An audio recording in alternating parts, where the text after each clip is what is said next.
वन्देऽहं श्रीगुरुयुतपदकमलं श्रीगुरुं वैष्णवांश्च श्रीरूपं सग्रजातं सहगणरघुनाथं नीतं तं सजीवं साद्वैतं सावधूतं परिजनसहितं कृष्ण चैतन्यदेवं श्रीराधाकृष्णपादान् सहगणललिता श्रीविशाखान्वितांश्च। आज আমরা ঠাকুর কানাই প্রভুর চরণে একটি অষ্টক ঠাকুর কানাইকে নিয়ে আমরা অর্ঘ্য হিসেবে অর্পণ করিব। শচী সুত বিধু প্রিয়া প্রাণত তারকানজ্জ্বলং শচীতনয় লীলয়া পরময়া সদোল্লাসিতং পুরাচুষি সুকৃষ্ণ ইত্ত ভিদ এব যেস্বৌ স্থিতা ভজে তমনুজ্জ্বল প্রকৃতিমেব কানু প্রভুম।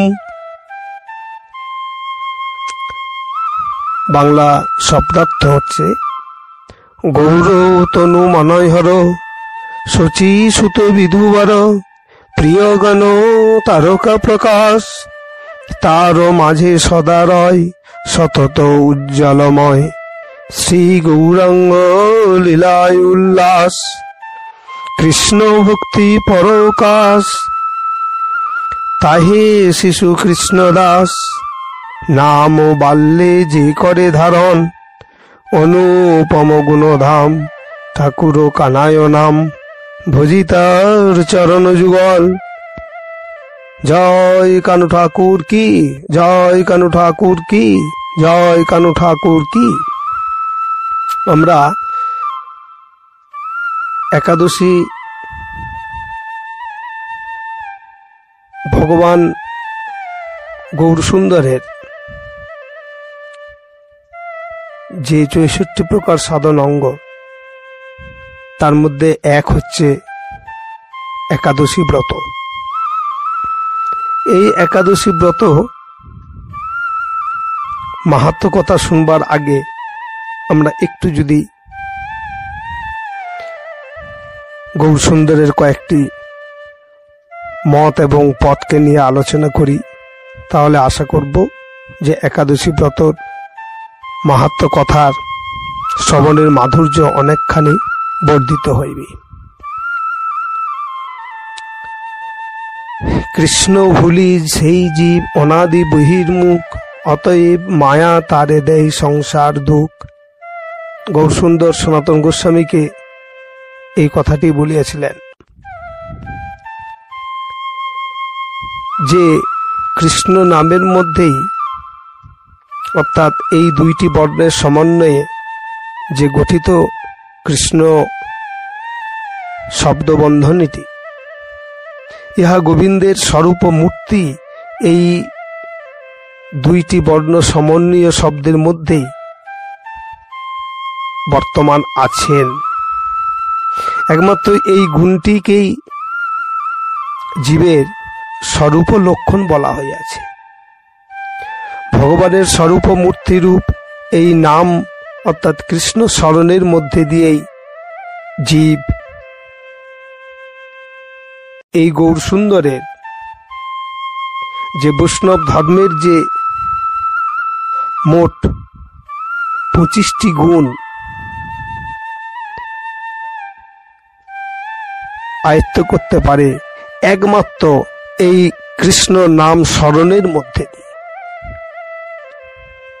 কেন? জীবের এই স্বরূপ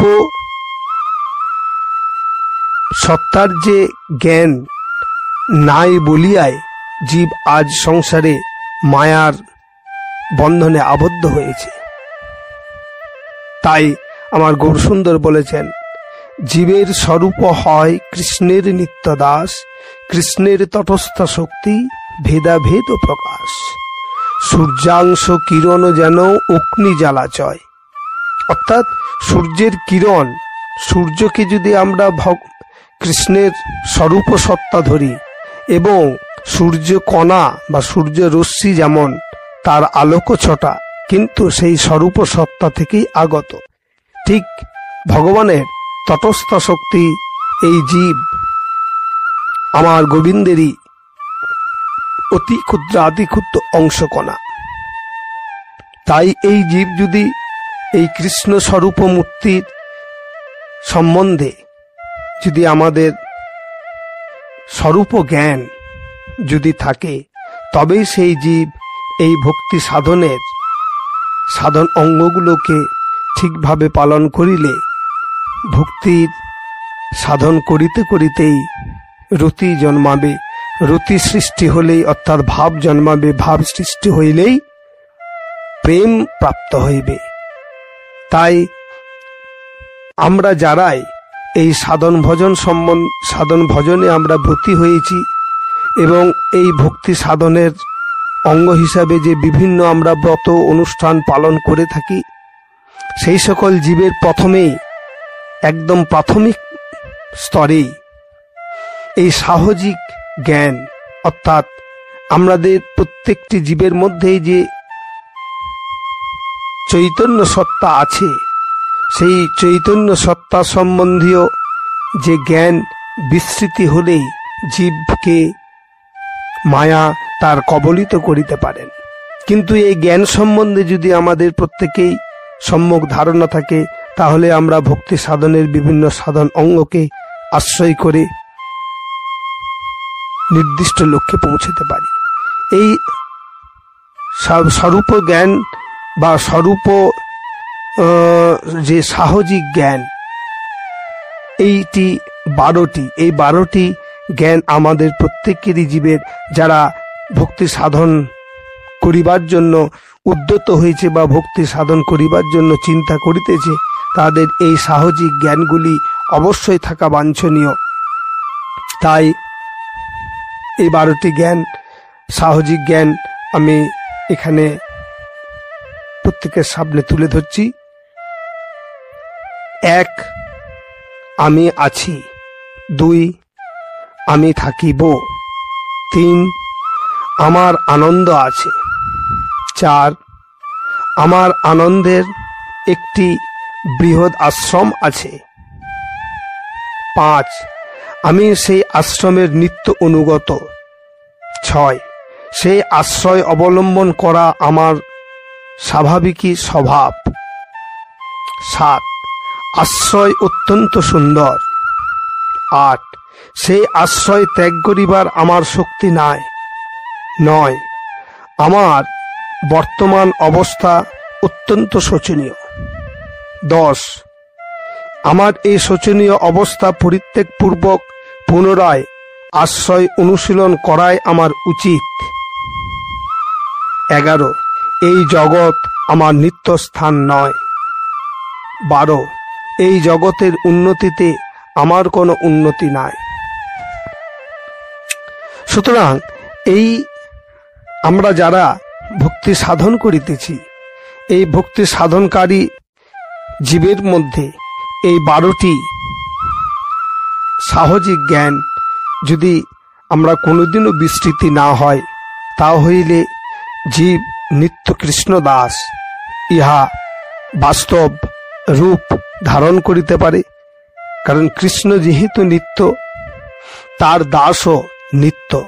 তাই জীবকে নিত্য কৃষ্ণ দাস ইহা বিস্মৃতি হইলেই মায়া তাকে কবলিত করতে পারে এবং মায়া তাকে প্রভাবিত করতে পারে। এই মায়ার কবল থেকে কি করে এই জীবের নিষ্কৃতি হয়, তারই পথ দেখিয়েছেন আমার গৌরসুন্দর।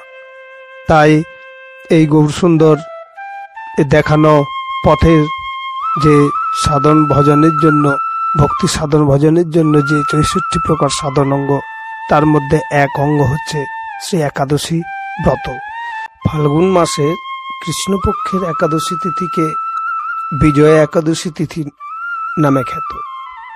এই একাদশী দেবী তার শরণাগত ভক্তের অসহনীয় ব্যাকুল ভাবকে শান্ত করে সমস্ত প্রতিকূলতার মধ্যে থেকে উদ্ধার করে সর্বত্র বিজয়ী করে অবশেষে যাবতীয় ভববন্ধন মুক্ত করে। তিনি শ্রী শ্রী বিজয়া একাদশী। শ্রী যুধিষ্ঠিরের জিজ্ঞাসার উত্তরে শ্রীকৃষ্ণ বলিয়াছিলেন যে স্কন্ধ পুরাণে এই সম্পর্কে দেবর্ষি নারদ স্বয়ম্ভুব ব্রহ্মাকে জিজ্ঞাসা করিয়াছিলেন।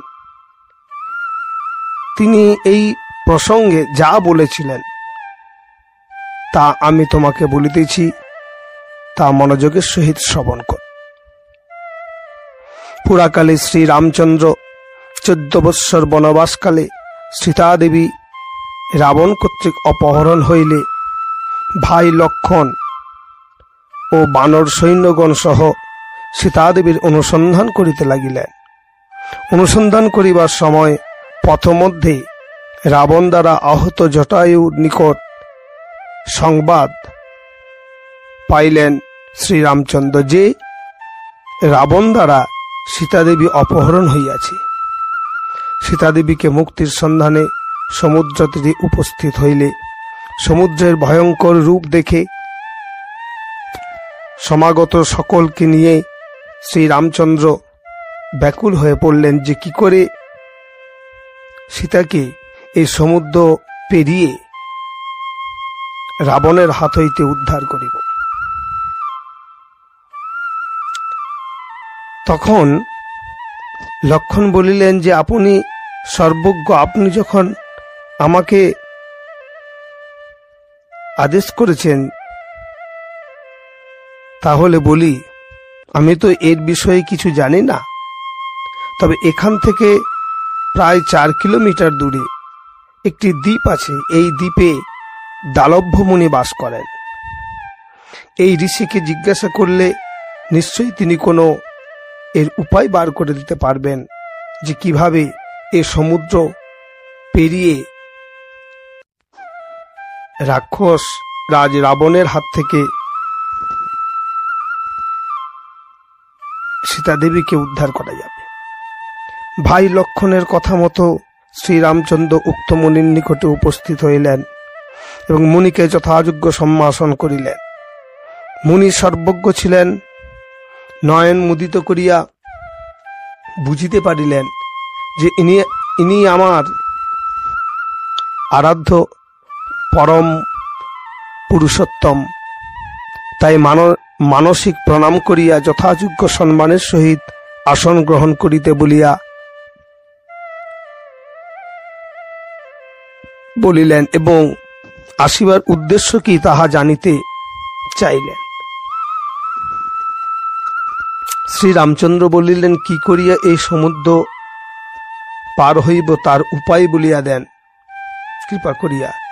তখন মণিবর বলিলেন যে ফাল্গুন মাসের কৃষ্ণপক্ষের বিজয়া নামক একাদশী পালনে আপনি সৈন্যসহ সমুদ্র হতে পার হইতে পারিবেন। এই ব্রতের বিধি শ্রবণ করুন। বিজয়া লাভের জন্য দশমীর দিন সোনা, রূপা, তামা অথবা মাটির কলস সংগ্রহ করে তাতে জল ও আম পাতা দিয়া সুগন্ধি চন্দনে সাজিয়ে তার উপর সোনার নারায়ণ মূর্তি স্থাপন করবেন। একাদশীর দিন যথাবিধি প্রাতঃস্নান করে কলসের গলায় মালা চন্দন পরিয়ে উপযুক্ত স্থানে নারকেল ও গুবাক অর্থাৎ সুগন্ধ এবং মিষ্টদ্রব্যাদি দিয়ে পূজা করিবেন। এরপর গন্ধ, পুষ্প, তুলসী, ধূপ, দ্বীপ, নৈবেদ্য ইত্যাদি দিয়ে পরম ভক্তি সহকারে নারায়ণের পূজা করে হরিকথা কীর্তনে সমস্ত দিন যাপন করিবে। রাত্রি জাগরণ করে অখণ্ড ঘি প্রদীপ প্রজ্বলিত রাখিবেন। দ্বাদশীর দিন সূর্যোদয়ের পরে সেই কলস বিসর্জনের জন্য কোনো নদী, সরোবর বা জলাশয়েতে বিধিপূর্বক বিসর্জন করিবেন। তারপর কোনো বেদজ্ঞ পণ্ডিতকে ওই মূর্তি দান করিবে।